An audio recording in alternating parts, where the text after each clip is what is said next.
Sintonizando mais uma vez o nosso canal de comunicação com a função fática, gostaria de dizer: oi, gente, tudo bem? Mais uma vez aqui o professor Fábios, dando continuidade às nossas atividades aqui, né? Não é uma gripezinha, é uma pandemia que nos separa, mas nós temos aqui esse recurso, esse caminho de mantermos essa conexão, tá? Então vamos lá. Para a gente poder seguir aqui, eu queria resgatar alguns termos, alguns elementos que nós já falamos aí em outras aulas. A noção de discurso e a noção de texto. Vamos lá. Discurso, nós já falamos que é uma comunicação dentro de um contexto que se atrela a uma corrente de pensamento que dialoga com a sociedade. Tá? Então o discurso nunca é sozinho. Se é uma pessoa que discursar, esse discurso está atrelado a uma corrente de pensamento. Né? Então, isso na ciência, né? Vamos dizer, num partido político, um grupo de artistas, um grupo social. Né? Quando a gente fala grupo social, vamos entender assim, um movimento social. Né? O movimento dos trabalhadores rurais sem terra, o MST, tem um discurso coletivo que as pessoas seguem aquele discurso. Então vamos pegar um outro movimento social, né, o movimento ligado à parada LGBT. Não é sozinho, né, que uma pessoa fala, sempre tem um coletivo, tá bom, turma? Então vamos lá. O que seria o texto? É a concretização desse discurso por meio de uma linguagem. Né? Então nós já falamos, ó, a dança é uma linguagem, a pintura é uma linguagem, a música, a literatura, a fotografia, o cinema, a arquitetura. Então aqui nós temos um exemplo. Para começar, nas três linguagens aqui nós temos uma outra linguagem que está atrelada, que é a fotografia. Né? Então, nós temos a linguagem da dança, que foi fotografada, a linguagem musical, né? E, no caso aqui, uma escultura que está fazendo uma denúncia. Eu posso dizer que aqui sim a mão do fotógrafo está acima, porque está fazendo uma denúncia social de uma criança, um menor de idade abandonado, que vai buscar o colo numa figura materna de pedra. Tá? Então, ó, nós temos aqui os textos. Né? Quando você vê um espetáculo de dança, então você tem um texto dançarino. Se você ouve uma música, é um texto musical. Tá? Então, você vê uma foto fazendo uma denúncia, é um texto fotográfico. Bom, aqui nós temos um desenho que é um rabisco, né? O que parece ser isso aqui? É um disco voador?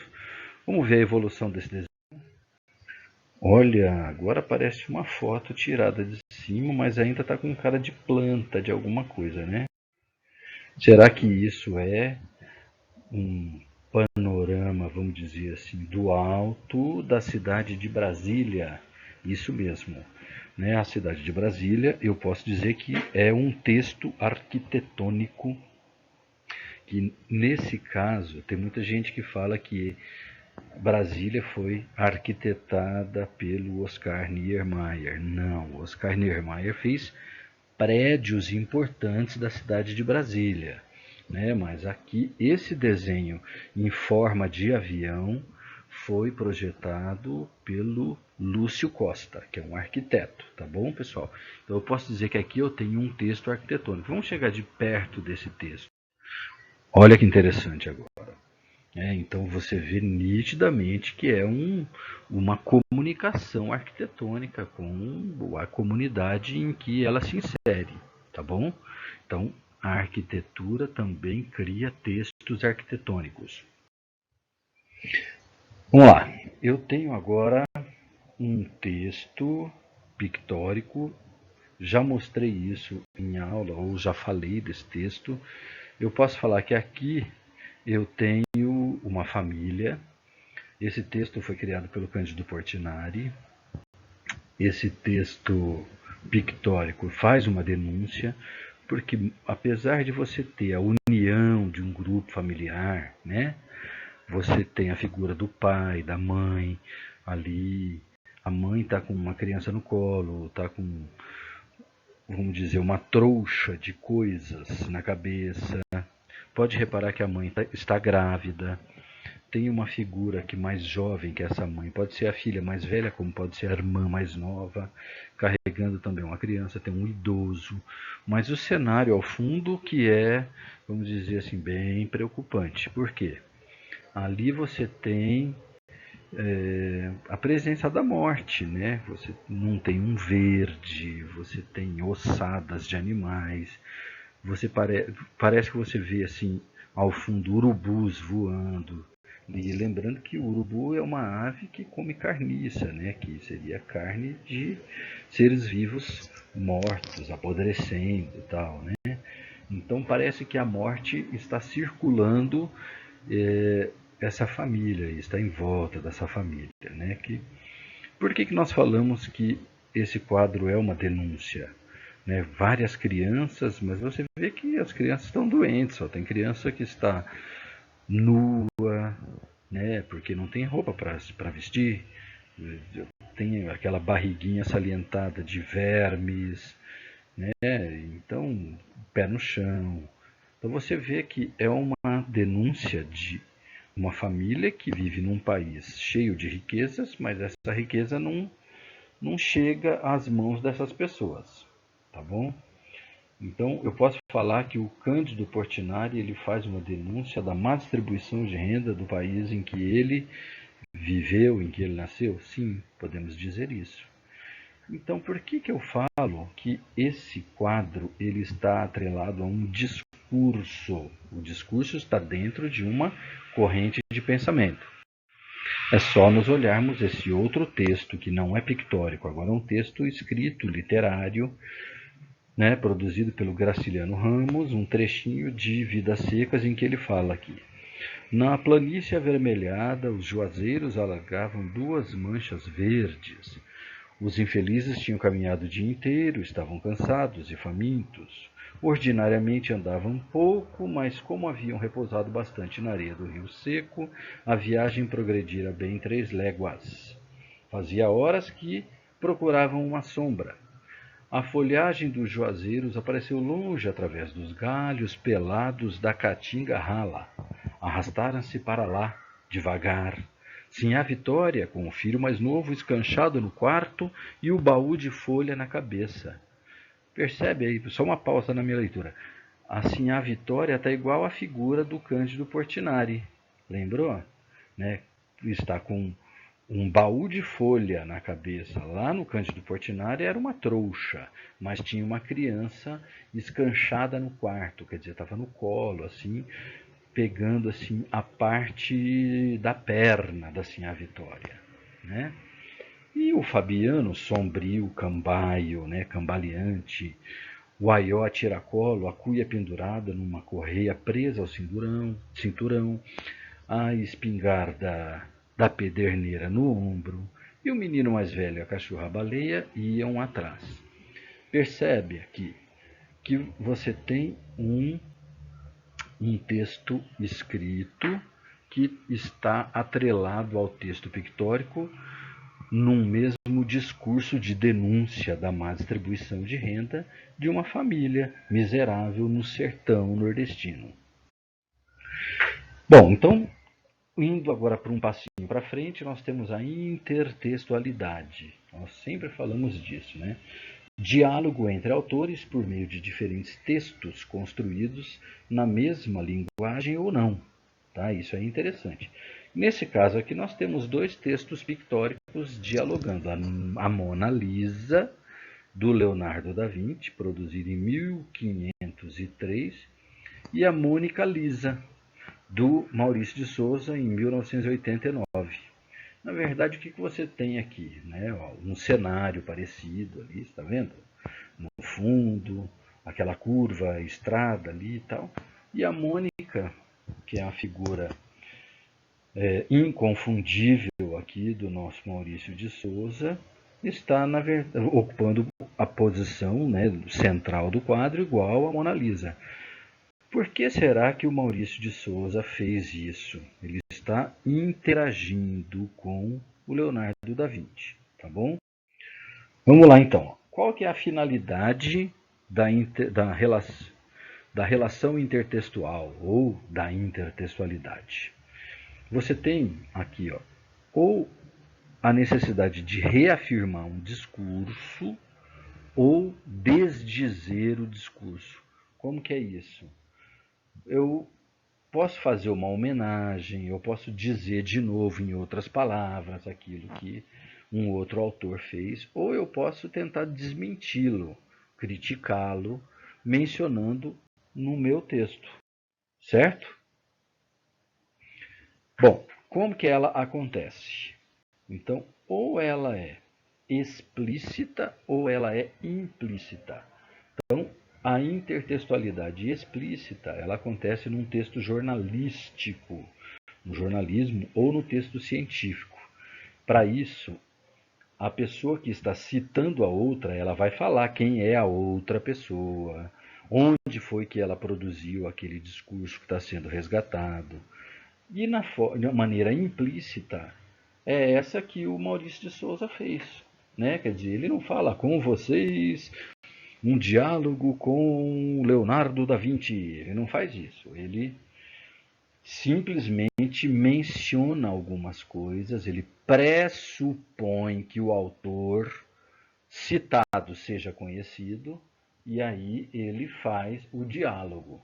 Então há uma pressuposição de que o autor citado seja conhecido pelo público que está recebendo aquele recurso que é a intertextualidade. Certo? Então vamos lá, mais um pouquinho. Olha, só para vocês verem. Agora eu posso ter uma intertextualidade temática. O José de Alencar, lá no século XIX, né, num momento de engrandecimento da cultura brasileira, do território brasileiro, do elemento indígena brasileiro, né, num momento do romantismo chamado de indianista, o José de Alencar ele cria uma personagem feminina, linda, né? Ela é assim, no meu imaginário aqui, né? Então, despertado pelas palavras do José de Alencar, eu consigo entender ou pensar numa Iracema linda. Muito além daquela serra que ainda azula no horizonte, nasceu Iracema. Iracema, a virgem dos lábios de mel, que tinha os cabelos mais negros que a asa da graúna e mais longos que o seu talhe de palmeira. Quer dizer, está querendo dizer que a cinturinha da Iracema é fina, né? Ela era esbelta. Né? Então vamos mais, vamos seguindo aqui com a nossa musa indígena. O favo da jati, aqui no estado de São Paulo a gente fala jataí, é um tipo de abelha, né? Que não pica, ela é assim, toda delicadinha. Então o favo da jati não era doce como o seu sorriso, e nem a baunilha recendia no bosque como o seu hálito perfumado. Então ele quis dizer que a boca da Iracema era cheirosa. Né? Então eu fico imaginando aqui, né? A Iracema que não escovava os dentes, porque não tinha escova de dente ali, ela tinha a boca cheirosa. Percebe o que é a idealização da musa? Né? Então vamos lá, mais um pouquinho. Mais rápida que a ema selvagem, ema é o avestruz brasileiro, ou você pode falar que é uma codorna gigante. A morena virgem corria o sertão e as matas do Ipu, onde campeava sua tribo guerreira da grande nação Tabajara.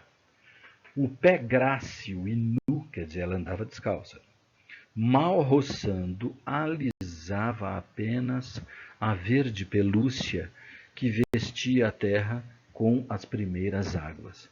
Então, o que ele quer dizer? É que o pezinho dela, delicadinho, grácil, né?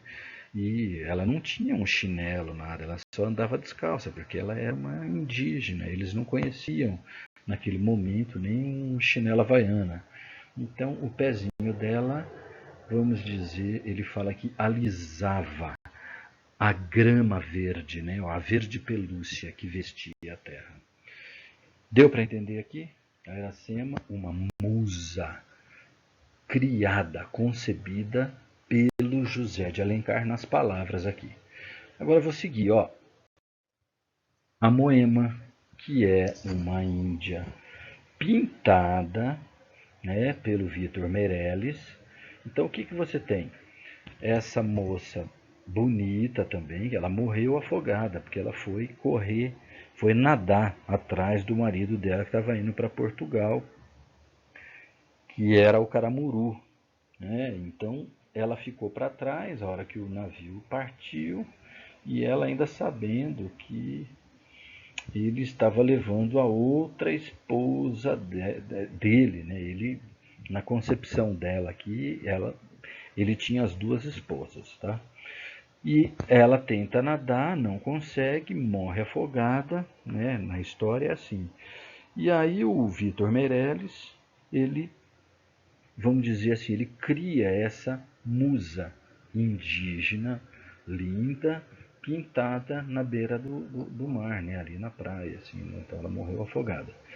Percebe que mesmo morta, afogada, porque bebeu muita água, ela continua bonita. Né? Então, de novo, você tem a intertextualidade que está sendo, vamos dizer assim, está estabelecendo um diálogo entre os dois autores de obras diferentes, um obra literária e esse com uma obra pictórica, e essa intertextualidade ela se dá no tema da Índia, que é uma musa, né? Olha agora a letra do hino nacional do Joaquim Duque Estrada. Quando ele fala, deitado eternamente em berço esplêndido, ao som do mar à luz do céu profundo, fulguras, ó Brasil, florão da América, iluminado ao sol do novo mundo, do que a terra mais garrida, teus risonhos lindos campos têm mais flores, nossos bosques têm mais vida, nossa vida no teu seio mais amores. Ó pátria amada, idolatrada, salve, salve. De onde será que o Joaquim Osório Duque Estrada ele foi buscar algumas palavras que estão aqui entre aspas? Bom, então aqui nós temos o Gonçalves Dias também, lá no século XIX, falando: minha terra tem palmeiras onde canta o sabiá. As aves que aqui gorjeiam não gorjeiam como lá. Nosso céu tem mais estrelas, nossas várzeas têm mais flores, e os nossos bosques têm mais vida. Nossa vida no teu seio mais amores. Vocês estão percebendo? O Gonçalves Dias ele é citado pelo Joaquim Duque Estrada aqui no hino nacional. Vocês estão vendo aqui, ó. Nossos bosques têm mais vida, nossa vida, aí sai as aspas, ó, no teu seio, porque é o Joaquim Estrada que está inserindo no meio do verso do Gonçalves Dias. Certo? Olha, eu queria colocar mais esse exercício aqui, ó, bem no comecinho lá das memórias póstumas de Brás Cubas, né, ocorre que é mais sutil esse caso aqui, ó. Há algum tempo hesitei se devia abrir essas memórias pelo princípio ou pelo fim, isto é, se poria em primeiro lugar o meu nascimento ou minha morte.